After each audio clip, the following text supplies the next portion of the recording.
झाल्या सुतिकागृहाच्या माध्यमातून आणि 5 रुपये केवळ त्या ठिकाणी शुल्क ठेवलं होतं।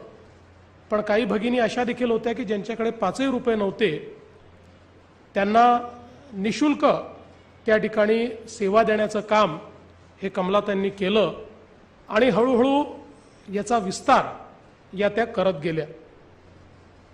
आपल्याला कल्पना असेल की याची ख्याती ही अनेक ठिकाणी पोहोचली आणि त्यातूनच कस्तुरबा गांधी देखील कमलाताईंच्या भेटीकरता आल्या आणि इथला सगळा कारभार पाहून त्या अतिशय प्रसन्न झाल्या।